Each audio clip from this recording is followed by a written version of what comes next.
Goddag, mit navn er Nikolaj Mortensen, og velkommen til. Og mit navn er Lasse. Og det her er DR-TV. Prøv at sige det en gang mere. Og det her er DR-TV.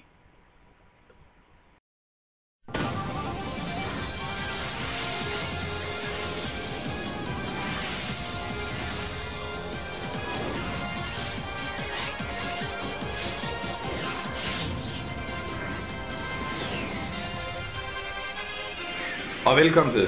Vi har efter et helt år endelig fået penge nok til at finansiere en episode mere. Og dagens emne er elektronik i opvæksten. Og det første spørgsmål er, hvad er elektronik? Elektronik er f.eks. mobiler, GPS'er, TV'er og konsoller. Lad os lige få på plads for det første. Hvad er en konsol?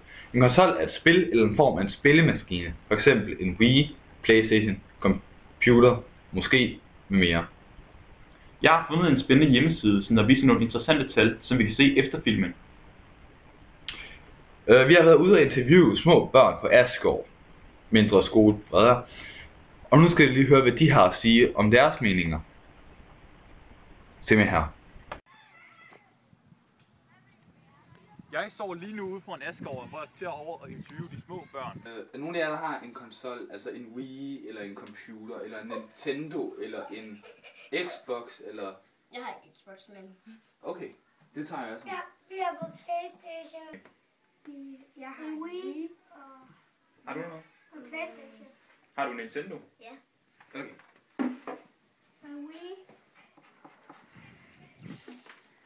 Ved nogen af jer, hvad elektronik det betyder? Ikke sådan noget med spil på computeren. Ved du, hvad det betyder? Nej. Er nogen af jer, der ved, hvad elektronik betyder? Nej. Ja, nej. Ved du det? Timo bruger I cirka udenfor. Jeg bruger hele dagen. Hele dagen? Ja, hvis det er godt være, så bruger vi hele dagen. Jeg kunne køre løbehjul hele dagen, så...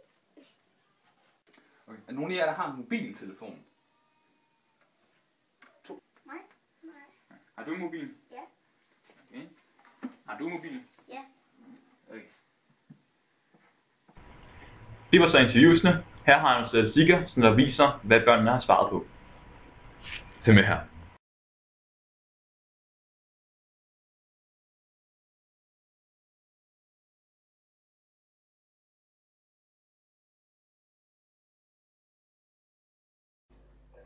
Og her er vores statistikker så. Vi spurgte dem alle sammen, om de havde en mobiltelefon. Og 9 ud af 10 svarede ja, og det undrer mig. Og det undrer mig dybt, fordi at tænk 9 ud af 10 faktisk har en mobiltelefon. I forhold til, at de kun går i 0. til 3. klasse. Det er en aldersgruppe mellem, hvad er det, 7 til 10 år? Det næste vi spurgte dem om var, hvor mange timer de bruger på tv'et om dagen. Og der var der 9, der svarede 0 timer. Altså der overhovedet ikke så tv. Og så var der 1, der svarede 2 timer. Det ved vi ikke rigtigt, om det var helt ærligt, men det må vi tro. Så spurgte vi dem, om de havde en konsol, og 10 ud af 10 har en konsol. Og det kan så sammenlignes med, at de ikke så særlig meget tv, hvis de bruger rigtig meget tid på at spille på en Wii eller en Playstation. Det næste vi spurgte dem om var, hvor mange timer du bruger udenfor om dagen. Og der var det lidt spredt. Der var 2, der sagde 1 time. Så var der 6, der sagde 2 timer. Og 1, der sagde 3 timer. Og så var der 2 tilbage, der svarede 5 eller mere. Det synes vi faktisk, det var lidt positivt. Så spurgte vi dem alle sammen om, de vidste, hvad elektronik det var. Og 6 af dem svarede, det ved de godt, mens 4 svarede, Vi er det ved nu de på ikke. vej ud for at optage. Det overrasker mig positivt, 9. klasse, men samtidig så siger de også, materiale, dem der sagde, det ved de godt, at det har meget med strøm eller spil på computer at gøre. Har du en smartphone? Jeg kan ikke kalde det smart, men teknisk set ja. Ja. Okay. Hvor mange timer bruger I cirka i PC'en sådan dagligt? 3.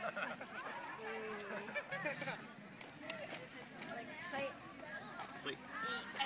Nej, 3. Jeg er selv med 5. Hvor mange timer bruger du cirka i PC'en dagligt? Er der nogle svar? 0, og så til 5 plus, altså sådan efter. 5 plus. Okay. Har du en konsol, altså en Playstation, Wii, et eller andet? Ja. Okay. Har du en bærbar, din egen bærbar? Ja. Har du en bærbar? Ja. Hvor mange timer bruger du cirka ved tv'et dagligt? 2. Okay. Det var så, hvad 4. til 9. klasserne mente om deres materielle goder. Her kan jeg se en konklusion og statistikker, som vi har lavet. Så med her.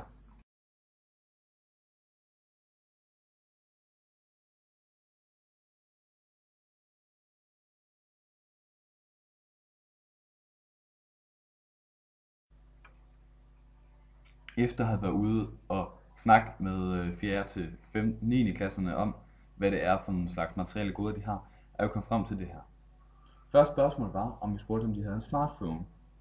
Og 7 ud af 3 har en smartphone, og det viser bare, hvor meget ny teknologi der faktisk er i dag. Det næste, jeg spurgte dem om, var, hvor mange timer du bruger på PC'en. Og der var det lidt spredt. Der var 2, der svarede 1 time. Der var 1, der svarede 2 timer. Så var der 3, der svarede 3 timer. Så var der 2, der svarede 5 timer. Og så var der 1, der svarede 5 og mere. Spurgte vi om de havde en konsol, og 9 ud af 10 havde en konsol, altså en Wii eller en PlayStation. Vi spurgte om de havde en bærbar, og der var der kun en, der ikke havde en bærbar. Så spurgte vi om, hvor mange timer tv de ser om dagen.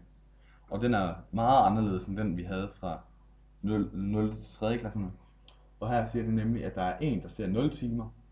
Så er der 4, der ser 1 time. 4, der ser 2 timer. Vi skal lige nu over interviewe nogle mennesker. Og en ser 3 Her timer. på skolen. Der kan man se, at det er meget anderledes fra i forhold til, hvad 0 til 3. klasse. Når der er børn, sådan, kommer for sent i skole, fordi de har fx været sådan, ved computeren langt op ad natten. Ja, det er ikke i orden. Der har forældrene et stort ansvar.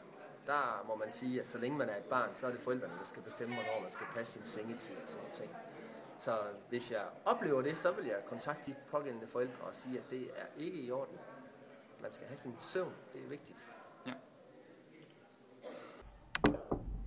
Vi skal nu ud og spørge nogle mennesker, om de mister koncentrationen og bliver trætte efter at have set mange film. Okay. Bliver du træt, når du har set mange film i træk? Eller mister du koncentrationen? Ja. Bliver du træt, efter du har set en film? Nej. Bliver du træt, efter du har set mange film? Ja. Okay. Bliver du træt, når du har set en film, eller har set mange film i træk? Nej. Mister du koncentrationen? Nej. Okay. Vi er i gang. Okay. Bliver du træt, når du har set en film? Altså set flere film i træk? Ja. Jeg vil sende over til min reporter Lars, som der står et eller andet sted på skolen, og vil fortælle jer om nogle artikler. Til dig, Lars. Kanadiske forskere har vist, at i for eksempel en drøm, når du har brug for noget erfaring fra et eller andet spil eller et eller andet, så for eksempel i et spil, hvor der er en gåde eller et eller andet, så har du den erfaring og kan bruge den gåde til at løse den også i din drøm. Der kan du på den måde undgå mareridt. Hvis du har et mareridt, hvor det er, at du bliver jagtet eller andet, og du skal, jeg ved ikke, få det til at stikke af fra det eller andet, så kan du måske bruge noget erfaring fra et spil af, hvordan du kan bedst komme af med det, fordi det alt sammen er mentalt. Tilbage til dig, Nikolaj. Og tak for det, Lars. Der er 3 stadier, hvordan man kan se, om et barn er blevet overtaget af videospil. De 3 stadier starter med, at i første omgang skal personen selv beskrive, hvor aggressiv personen opfatter sig selv. Anden ting er, følgende stadie er, hvordan kammeraterne og lærernes måler personens aggression. Og til sidst skal forskere måle børnenes aggression, for at se, hvordan de mener, det er slemt. Og Lars er tilbage med i studiet. Goddag.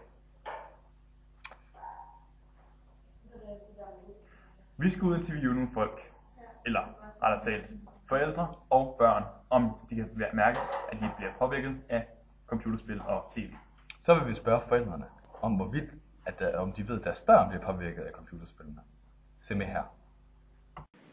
Kan du mærke, når dit barn sådan har siddet ved en skærm i 1 eller 2 timer? Bliver det træt, eller? Godt spørgsmål. Ja. Ja, det kommer meget an på, hvad dagen ligesom har bragt, vil jeg sige. Ellers så synes jeg egentlig, Ja. Nogle gange kan jeg mærke, at han bliver urolig. Ja. Andre gange, hvis han i virkeligheden er træt, så bliver han endnu mere træt. Ja, det synes jeg egentlig godt, jeg kan. Ja. Nej, det synes jeg ikke sådan. Okay. Nej. Vi har også været ude og spørge nogle børn, om de også bliver påvirket. Bliver I meget træt, når jeg sidder ved en skærm i 1 eller 2 timer? Lidt. Ja, lidt. Okay. Bliver du træt? Nej. Nå, okay. Okay. Når du sidder og ser meget fjernsyn, ikke også? Måske 2 eller 3 timer måske. Bliver du så træt? Nej, men jeg får ondt i hovedet. Okay, mange tak. Okay. Når du sidder og sidder meget fjernsyn, bliver du så træt, eller mister du fokus? Begge dele. Okay, mange tak. Efter at have været ude og snakket med både forældre og børn, er vi blevet enige, at de begge to enige om, at de bliver trætte og ufokuserede af at se for meget film. Vores konklusion er, at forældrene og børnene er enige om, at de bliver trætte efter at se for meget film eller tv. Og vi er tilbage igen. Illustreret videnskab har fundet ud af, at forskere fra USA har fundet ud af, at børn med damp bliver beroliget ved at spille et bilspil, et helt specielt et, hvor børnene med damp, de får sættet sådan nogle, sådan nogle apparater på sig, hvor de kan mærke pulsen på børnene, så hvis de bliver mere aggressive, når de sidder og spiller, desto langsommere kører bilen, men desto mere afslappet det bliver, desto hurtigere kører den. Derfor, når de bliver mere afslappet, så lærer de, at så kan de sådan blive bedre til spillet, eller de vinder nogle flere race eller et eller andet. Og det hjælper dem meget godt. Det hjælper dem også med at blive meget mere beroliget i hverdagen. Kristeligt Dagblad havde en artikel om 2 forskere, hvor 2 forskeres meninger på børns brug af computerspil. Hans Henrik Knob er imod computerspil og synes, at spillene er alt for skadelige og lærer kun børnene minimalt, mens Carsten Jessen er en medieforsker og er imod, og han synes, at det er ikke et stort problem på nogen måde.